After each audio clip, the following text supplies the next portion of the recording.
वाली है, यहीं पर बैठकर वहीं से संचालन करोगे, तुमको कहीं भटकने और जाने की जरूरत नहीं पड़ेगी।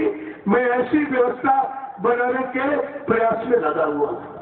आप हमारा साथ दे दीजिए, अच्छा रहेगा आपके लिए, क्योंकि 80 में बाबा जी ने आपके लिए, केवल पुलिस विभाग के लिए बाबा जी अबूदेव जी महाराज ने आवाज उठाई, बाकी उस आवाज पर किसी ने गौर हाथ नहीं किया।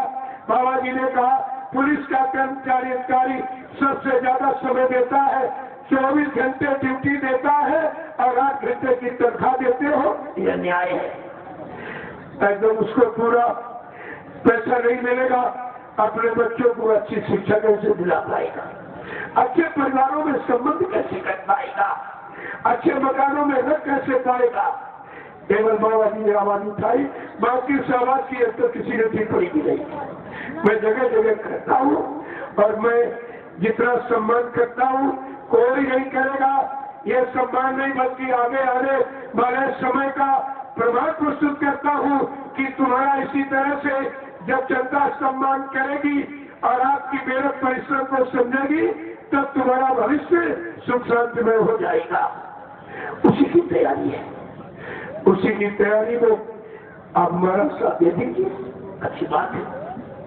जय गुरुदेव। केवल विचारों का साथ सहयोग, विचारों का सहयोग सबसे बड़ा सहयोग होता है, इससे बढ़ के नहीं होता। खैर इनकी मैंने पूरी रूपरेखा कल तो शोभा यात्रा में भी देखी, थोड़ी मेहनत किया और यहाँ भी पूरा सत्संग सुनते बैठकर, क्योंकि इसकी जरूरत सबको है। अगर ऐसी व्यवस्था समाज परिवारों की बन जाए तो सारे झगड़े झंझट खत्म हो जाएंगे। कोई चोरी नहीं, कोई डकैती नहीं, कोई कत्ल नहीं, कोई बलात्कार नहीं करेगा। ऐसी सुदृढ़ मजबूत व्यवस्था के सूत्रपात के लिए ये निरंतर प्रयास किया जा रहा, ये उसी की मेहनत है। लोगों ने हमसे कहा, मैंने तो महात्माओं को देखा, ये दक्षिणा दो, ये दो, वो दो, और आप तो सबको देते हैं। हमें महात्मा देने के लिए आता, लेने के लिए आता। लेता है भिखारी, महात्मा नहीं देता। जो परमात्मा से मिलाने की शक्ति ताकत रखता है वो तुमसे रुपए पैसे सामान की भीख मांगेगा, वो तुमको सब तरह की संपन्नता देगा। तुम्हें तनख्वाह मिलती, मैं जानता हूँ तुम्हारी तनख्वाह में पूरा नहीं पड़ता है, इसलिए मैं आपको बरकत दूंगा। आज भी कल परसों की रोटी, प्रसाद, प्रसाद के साथ में बरकत। ये बरकत आपने कहीं पाई नहीं है, कहीं मिलती नहीं, बोल इसकी बहुत बड़ी कीमत है। इसमें आप लोग प्रसाद लेके जाओ और बरकत लेके जाइए, क्योंकि हमको इस पुलिस कर्मचारी अधिकारियों का ये पहला प्रभाव दिखाई दे रहा है। अभी मैं लखीमपुर में इतना विशाल 1 लाख से ऊपर प्रेमी, बहुत पैदा करता था, लेकिन कोई नहीं है पुलिस कर्मचारी। अरे उन्होंने कहा भाई, जब मिनिस्टर का कुत्ता बन जाता है, अखबार रेडियो में छप जाता कि 1 लाख प्रेमी आया हुआ है और किसी के कान में जू नहीं रहेगा। अरे मेरा सत्संगी तो बात में पहली तुम्हारी प्रजा है, इससे तुमने चंदा, नोट वोट और महंगाई टैक्स और सब आपने वसूले हैं। आपका फर्ज बनता, आंखें कूदते ऐसी भीषण सर्दी में ये छोटे छोटे बच्चों को लेकर 1 लाख लोग पड़े हुए हैं। क्या कोई इलाज नहीं देता पार्टी? इतने लोगों को निस्वार्थ ऐसे संकटकालीन समय में कोई इकट्ठा कर सकता है और कोई देखने तक नहीं है। हमने कहा आपको फर्ज क्या बनता है? खैर वो तुम्हारी जिम्मेदारी है, आप नहीं निभाते हो तो उस समय तो बात नहीं करेगा। लेकिन यहाँ मैंने इनका भाव देखा है, इनकी श्रद्धा देखी है, इनमें धर्म के प्रति पूर्ण आस्था है, तो मैंने कहा चलो ऐसे लोगों की हमको जरूरत है, ऐसे धार्मिक श्रद्धावान लोगों की आवश्यकता है देश के लिए। क्योंकि परिवर्तन सच्चे, ईमानदार, त्यागी, तपस्वी, शाकाहारी, सदाचारी, ब्रह्मचारी लोगों से परिवर्तन होता है। अध्यक्ष, मंत्री, वक्ताओं, नेताओं से परिवर्तन नहीं होता है। आप अपना पिछला इतिहास उठा लीजिए, यहाँ तो भगवान राम कृष्ण ने राजनीति की है। ये धर्म भूमि पर भगवान ने राजनीति की। आपने पता नहीं नेता शब्द कहां से ले आयो। हमारे सचिव नेता तो पर किसी इतिहास में नेता शब्द नहीं है। केवल एक व्यक्ति के आगे नेता सुभाष चंद्र बोस, जो सही नेतृत्व करना जानता था। नेतृत्व करने के लिए एक व्यक्ति में 14 गुरु की जरूरत पड़ती है। यहाँ 28 अवगुण है, क्या इनसे नेतृत्व हो जाएगा? अब आप सोचो, राजनीति चलाई जा रही कि घसीटी जा रही है। घसीटने में भारत की जनता के कितने हो जाएंगे। अभी आपने महंगाई नहीं देखी, अभी टैक्स नहीं देखे, तुम्हारी कमर टूट जाएगी। ये सब आपके लिए तैयार रखा हुआ है। तो वो तो सब विचार करना चाहिए आपको। सत्संग देखो, मैं 20 मिनट पहले आ जाता, आपको हमसे पहले आना चाहिए। कोई शब्द छूटने ना पाए, इसलिए सब प्रेमियों को सूचना दे दो, क्योंकि सत्संगी का मतलब सत्संग में खुद आए और प्रेमियों को लेके आए, उसको सत्संगी। अरे सत्संग को गुरु का है, किसी प्रेमी के मुख से आपको सुनना चाहिए। ये तो सबके लिए हो रहा है, लेकिन जिन्होंने गुरु नाम की सेवा खाई है, प्रेमियों को धोखा दिया है, वो इस सत्संग में नहीं आएगा। क्यों? जो गुनाह है, जो रहती दबी, जो रूहें गुनाहों से रहती दबी, वो पास रहती डरती है, उनमें डर है इस बात का। लेकिन यहाँ तो सबको बुलाया जाता, सबके प्रति अच्छा भाव, सेवा भाव रखा जाता। सब लोग आओ, अपनी भूल चूक को खत्म कर लो, चुपचाप सुगम भजन ध्यान में लग जाइए। ये तुम्हारी जो परमात्मा के नाम की कमाई तुम्हारे साथ जाएगी, और ये धन की जो लूट मार धोखाधड़ी बेईमानी करके इकट्ठा कर रहे हो, ये सब यही छूट जाएगी। और इसी के भुगतान के लिए फिर 484 लाख नरकों की योनियों में बार बार आपको जन्म लेना पड़ेगा। कर्म करना आप ऐसे नहीं कर सकते हो। जय गुरुदेव। अब मैं आपके दर्शन के लिए नीचे बैठ जाऊंगा, क्योंकि आप कुछ इच्छा लेके आए हो। कुछ आज, कुछ कर, कुछ परसों में लेना, सबसे मिल के जाऊंगा, ऐसा नहीं है। अभी तो आप झंडे की परिक्रमा करो। आखिरी दिन अगर कोई बीमारी रह गई, परेशानी, कोई न कोई जड़ी बूटी बता दूंगा, उससे आपका काम हो जाएगा। लेकिन काम नाम नहीं करेगा।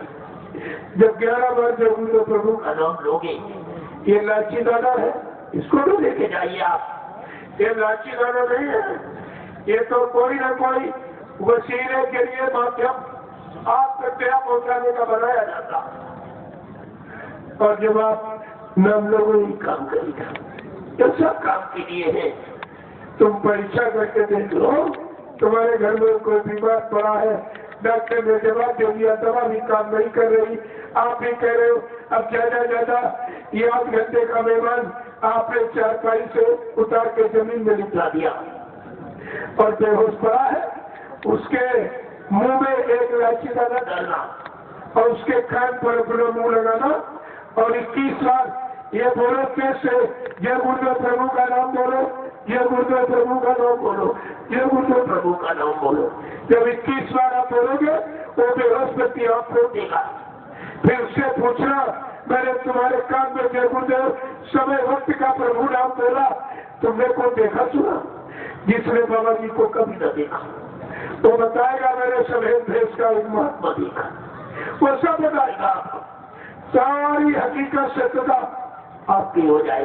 क्योंकि बाबा जी ने कहा, बच्चा जब तुम किसी परेशानी मुसीबत में हो, तुम्हारी कोई मदद न करे, तो तुम जय गुरुदेव नाम याद करना। जब जय गुरुदेव नाम लोगे, मैं तुमको मिलूंगा, मैं तुम्हारी मदद करूंगा, संभाल करूंगा, रक्षा करूंगा। आप जिन बाबा जी को छोड़कर जिनके पास गए, उनसे कहो कि श्रीमान जी आप किस नाम से मिलोगे, तो तुम्हें खुद ही पता चल जाएगा। असली नकली सत्य झूठ सबका पता चल जाएगा। बाबा जी ने यह भी कहा, लोग पेड़ लगाते, फल नहीं खा पाते, मर के चले जाते। लेकिन बच्चा, मैं सचिव का पेड़ लगाऊंगा, फल खा के जाऊंगा, व्यवस्था बना के जाऊंगा। गुरु की सच्चाई को याद करो, सब समझ में आ जाएगा। जय गुरुदेव। कल का सत्संग भी 3 बजे से होगा, क्योंकि लोग भंडारे चलाते हैं। तो कहते आप सब लोग यही रहिए, घर में तो रोज खाते हो, यहाँ भंडारे चल रहे, ये प्रसाद महाप्रसाद, तमाम बीमारी आपको इसी भोजन से चली जाएगी। इसको दाल चावल सब्जी रोटी मत समझना, महाप्रसाद है ये। आप यही रहिए, भोजन करिए, बहुत अच्छा समय। जो ऋषि मुनि महात्मा हजारों वर्ष जंगलों में तपस्या करके जो लाभ उनको नहीं मिला, वो 3 दिन में आपको मिल जाएगा। इससे सरल और क्या हो सकता। लेकिन तुम्हारी समझ में आ जाए सब, तो ये काम कहीं नहीं हो रहा, कहीं भी। पूरे हिंदुस्तान में मैं ये प्रमाण झंडे का दे के आया हूँ कि गुरु की सत्यता और गुरु की मौजूदगी का ये सबसे बड़ा प्रमाण, इसे कोई खारिज नहीं कर सकता। नहीं जो लोग कह रहे बाबा जी चले गए, एक झंडा गाड़कर एक प्रेतात्मा को बुला के दिखा दीजिए, तुम्हारा बोल दिया जाएगा। नहीं, ये सच्चाई के नीचे आपको झुकना पड़ेगा। जय गुरुदेव। हम तो आप सबसे प्रार्थना ही कर सकते हैं, हम क्या कर सकते हैं। मान लो अच्छी बात नहीं मानोगे, पीछे कुदरत खड़ी है। बाबा जी ने क्या कहा, अभी महात्मा समझा रहे, बता रहे, मान जाओ अच्छी बात। अगर आप नहीं मानोगे, पीछे कुदरत खड़ी है, अपने एक डंडे से 200 करोड़ का वादा जारा करती है। अरे तब मानना हमें कोई जल्दी है, हमें मनाने की बिल्कुल जल्दी नहीं है। हमको गुरु के वचनों की याद कराने की जल्दी जरूरत है। जितनी जल्दी आपके कान पर गुरु आवाज पहुंच जाए, अच्छा रहेगा, आपका नाम भला हो जाए। और अभी वक्त है गुनाहों से तुम तौबा कर लो, फिर न कहना कि हमने सुना था पैगाम में। हम ऐसी किसी को हिंदुस्तान में कहने नहीं देंगे। सबसे हाथ जोड़ के गुरु के बच्चों को उनके कान पर, और आप लोग शांत मत दिए। तुम्हारा यानी परिवर्तन के समय में यही सहयोग होगा। आपके पास मोबाइल है, इस पूरे संदेश को भर लो और प्रेमियों को कान पर सुना देना। जब सुन लेंगे सब दौड़े चले आएंगे। सबको गुरु की प्यास है और सबको अपने बचनों यानी बचने की भी चिंता है कि अब कैसे बचेंगे, हमारी बीमारी महामारी कहाँ से जाएगी। जब आप सुना दोगे ये सब प्रभु आ जाएगी और सबका भला हो जाए, सबका काम हो जाए। हमारा आपसे कोई स्वार्थ नहीं इसी तरह का, क्योंकि बाबा जी ने एक संकल्प लिया कि जब तक देश में अच्छी व्यवस्था नहीं आ जाएगी, हमारा तुम्हारा परम कर्तव्य है मेरे इस आप कल्याणकारी जनहितकारी संदेश को जन जन के कान तक पहुंचाते ही रहना।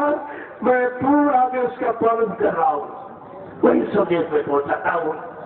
मैं अपनी कोई बात, अगर अपने कोई लाभ की बात करूँ, अपने स्वास्थ्य लोग मान प्रतिष्ठा तो कभी मत मानना, लेकिन गुरु के वचन आपको सुनने पड़ेगी।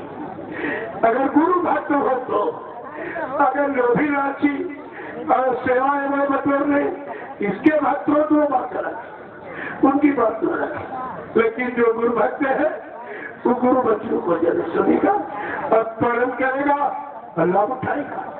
जय गुरुदेव। अब आप सबके दर्शन के लिए देखो, बाबा जी ने 3 साकेत बहाया। पहला अयोध्या का, दूसरा साबरमती अहमदाबाद, तीसरा काशी व मोहरे नगरी का, और कहा बच्चा अभी चौथा यज्ञ बाकी है जो सतयुग आगमन का होगा।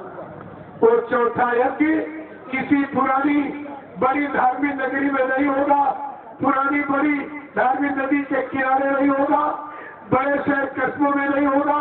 एक बियाबान जंगल में एक छोटी सी नदी, उस जंगल में 10 करोड़ प्रेमी इकट्ठा हो, चेहरा कितने 45 करोड़। और पहले ही बाबा जी ने इशारा किया कि जब वो चौथा यज्ञ होगा 10 करोड़ प्रेमी बचेंगे, बाकी कोई नहीं बच जाएगा। स्वार्थ में, लोभ में, लालच में, इसमें उसमें चला जाएगा। लेकिन 10 करोड़ प्रेमी उस यज्ञ में इकट्ठा होंगे। उस चौथे यज्ञ में मैं सतयुग आने की तारीख की घोषणा करूंगा। ये सब पहले सारा हो चुका। एक बात और आप ध्यान रखिए, जो लोग शाकाहार का प्रचार कर रहे हैं और ये भी कहते बाबा जी चले गए, उन प्रेमियों को प्रचार नहीं करना चाहिए। प्रचार हमेशा गुरु के आदेश से, सेवा हमेशा गुरु के आदेश से ली जाती। जब आप आदेश देने वाले का मर गया है तो किसके आदेश से प्रचार कर रहे हो, किसके आदेश से सेवा दे रहे हो? ये काम आपको नहीं करना चाहिए। अगर आप ये कह रहे बाबा जी चले गए तो आपको अपने प्रचार में कहना चाहिए कि बाबा जी का कहना था शाकाहारी रहना, मान लिया जाए। लेकिन ये कोई नहीं कह रहा, सब ये कह रहे बाबा जी का कहना है शाकाहारी रहना। अरे है ये वर्तमान और जिंदे का ही तो प्रमाण, ये सब जिंदे का प्रचार करते हैं, केवल तुमको गुमराह करते हैं। ये तुम्हें गुमराह करते सेवा लेने, और आपको सेवाएं संभाल के रखनी चाहिए। क्योंकि बाबा जी ने आदेश 2010 में कहा, आदेश जारी किया कि बच्चा मैंने आज तक जितने आदेश दिए सारे आदेशों को निरस्त कर रहा हूँ। मेरे यहाँ कोई न अध्यक्ष, न मंत्री, न वक्ता, न प्रवक्ता रहेगा। सब लोग सेवादार बनो, भजनंदी बनो। परिवर्तन सेवादारों से, भजनंदियों से होगा। अध्यक्ष मंत्रियों से, वक्ताओं से परिवर्तन नहीं होगा। और 2011 में बाबा जी ने फिर आदेश दिया, एक जारी किया कि मैंने हिंदुस्तान में किसी को भी नाम दान देने का मैंने कोई अधिकार नहीं दिया, न हमारी कोई ऐसी अभियोग है। ये सब आदेश कहाँ चले गए? यही लोग पारित करने वाले, ये 40 आदमी जो आश्रम पर रहते, कितनी बार बाबा जी ने कहा 40 आदमियों की लिस्ट बनाई, कहा बच्चा तुम घर जाओ भजन करो, तुम्हारे लिए आश्रम पर रहना ठीक है। मैंने कहा भाई मेरा कोई उसमें नाम है नहीं, कम से कम बोलो तो सत्य बोलो, झूठ क्यों बोलते हो? और ये 40 व्यक्ति, कोई सत्संगी नहीं, कोई सेवादार नहीं, कोई गुरु का भक्त नहीं था। इनको बाबा जी 30,000, 35,000, 40,000 रुपया तनख्वाह देते। ये सब नौकरी करते थे। अगर कोई गुरु का भक्त होता अपने गुरु पर कुर्बान हो जाता, लेकिन गुरु को कुर्बान की झूठी बात नहीं करता, झूठा प्रचार नहीं करता। वो आपको ये सब ध्यान में रखना चाहिए, ये सब चीजें। जय गुरुदेव, जय गुरुदेव,